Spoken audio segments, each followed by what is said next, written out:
Timnas Indonesia harus puas bermain imbang dengan Singapura pada leg pertama semifinal Piala AFF 2020. Tampil di National Stadium, Kalang, Singapura. Tim Merah Putih dan tuan rumah berbagi angka sama 1-1 Rabu 22 Desember 2021 malam. Dalam pertandingan ini, Timnas Indonesia sejatinya membuka kans menang kala sempat unggul lebih dulu pada babak pertama. Witan Sulaiman sukses membawa keunggulan bagi Indonesia di menit ke-28. Namun sayangnya, Singapura mampu menyamakan kedudukan lewat gol Iksan Fandi pada menit ke-70. Kedua tim mencoba menambah keunggulan dengan gencar, menyerang di sisa waktu pertandingan.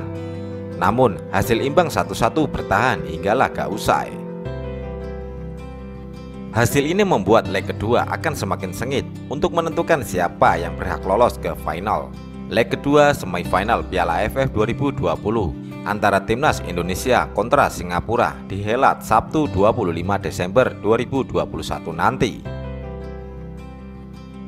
Cukup menarik melihat permainan Timnas Indonesia yang kembali diperkuat bek andalan Elkan Bagot. Dalam pertandingan ini, pemain berusia 19 tahun itu tampil di babak kedua, namun belum cukup membawa Indonesia menang. Bola.com memiliki ulasan menarik mengenai performa Elkan Bagot dalam pertemuan pertama Timnas Indonesia kontra Singapura di babak semifinal. Secara umum, ia tampil kurang maksimal. Dalam komposisi starting 11 Timnas Indonesia kontra Singapura, tidak ada nama Elkan Bagot. Namanya ada di daftar pemain cadangan. Dan pelatih Sintayong mempercayakan trio bek tengah kepada Fakhrudin Arianto, Alveandra Dewangga, dan Rizky Ridho. Timnas Indonesia sukses memetik keunggulan pada 45 menit pertama melalui sontekan Witan Sulaiman menit ke-28. Hebatnya, gawang Indonesia aman dari kebobolan sepanjang paruh pertama. Lantas, Sintayong menurunkan Elkan Bagot di babak kedua.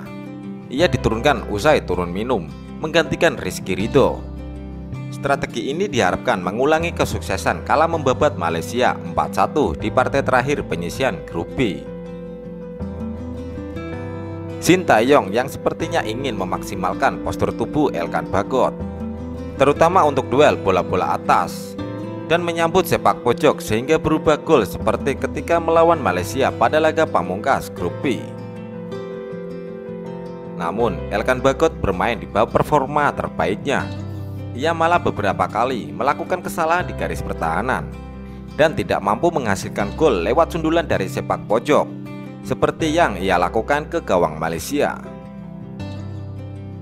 Timnas Indonesia di bawah naungan Sintayong kembali melakukan perubahan taktik dalam pertandingan ini. Dengan berani, sang pelatih menurunkan Fakhrudin Arianto dan Didik Setiawan sejak menit pertama.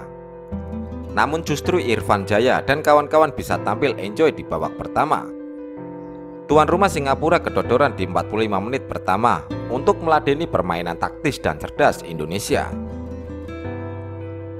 Strategi Sintayong pada paruh kedua sebenarnya cukup baik, seperti memasukkan Elkan Bagot, Evan Dimas, Ezra Walian, dan Yabes Roni. Setidaknya taktis rotasi yang dilakukan Sintayong yang membingungkan Singapura. Namun strategi sang pelatih kurang berjalan maksimal di babak kedua, terutama ketika kecolongan gol Singapura yang memaksa laga harus berakhir sama kuat 1-1. Mantan punggawa Timnas Indonesia, Agung Setiabudi, menilai bahwa gol Singapura tersebut sebenarnya tidak perlu terjadi jika sedikit lebih berkonsentrasi. Saya menyoroti taktik dari Sintayong yang kali ini kurang berhasil. Terutama di babak kedua, Timnas Indonesia terlalu berani main terbuka. Tidak seperti di babak pertama yang sangat disiplin. Singapura tinggal menuju momentum dalam menyerang, ungkapnya kepada bola.com Rabu malam. Untuk proses kebobolan, saya melihat pemain kurang sigap menutup serangan balik Singapura. Dewangga terburu-buru dalam menghalau bola. Bagot menurun hari ini. Sebaiknya Sintayong juga tidak perlu mengganti Rizky Ridho, tegasnya.